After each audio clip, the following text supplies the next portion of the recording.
Alright, what's up guys? In today's video, we're going to be doing a settings video for Call of Duty Warzone. As most of you guys should know, this was recently released, and there's actually a couple settings in the game that have been actually brand new with the patch, as well as some that affect Warzone a little bit differently than they affect multiplayer. So today I'm going to be basically breaking down the only settings that matter. I'm not going to be doing a full settings video.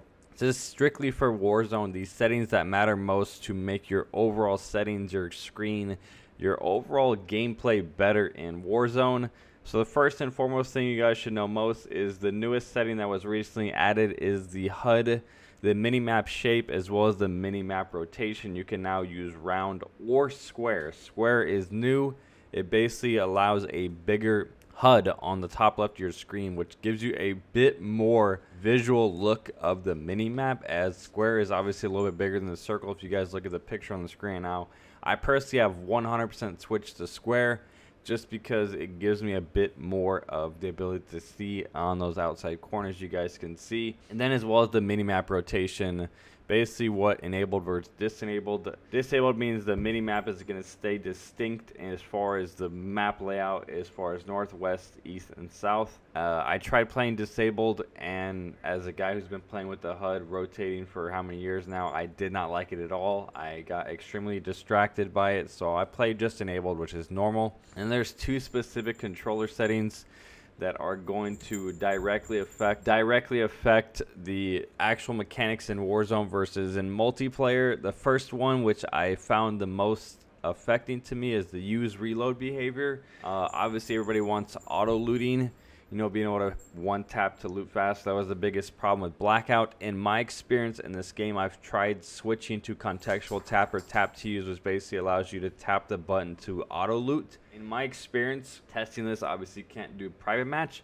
The only thing that's lootable in this game is weapons, as well as like field orders and that kind of stuff. So the biggest difference between having tap to use versus tap to reload is only picking up a weapon, which there's very few times you're going to be doing that. Everything else is auto looted, all the ammo, all the money, all the shields you pick up, the little armor plates. So I found using tap to reload the best.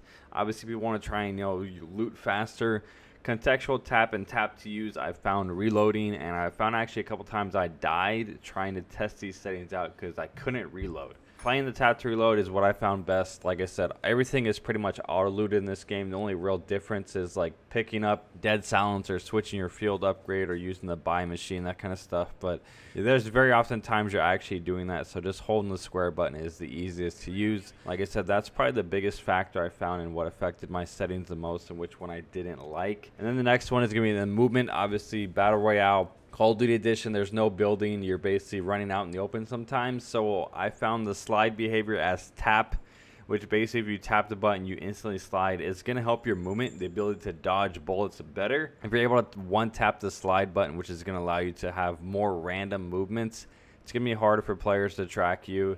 And it's basically going to be, in my opinion, probably the only other setting that's going to be something you want to switch to tap in this game for Warzone specifically. And then the regular settings, which are the most important in my personal opinion, under the same as the controller settings, is the aim response curve type and the aim assist settings. I've made a pretty much in-depth full video on this if you guys want to click the first link in the description to watch it in depth. But aim assist is standard precision focusing.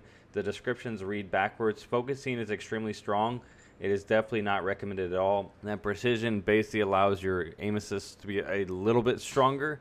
It says it's best for accurate players, but what I found is it's actually best for newer players. If you are new to Warzone, new to BR, this is one of your first times playing Warzone, you could try precision. It basically allows your aim assist to be a little bit stronger, but standard is basically the only setting you want to play on. Then the aim response curve type, you have dynamic, standard, and linear. You guys can see on the screen what they do. Standard is everything you guys know I have been using for years. Linear is, in my personal opinion, better for snipers. Basically, if you move your joystick to the left and a little up to the right, your aim moves a little bit left and up to the right.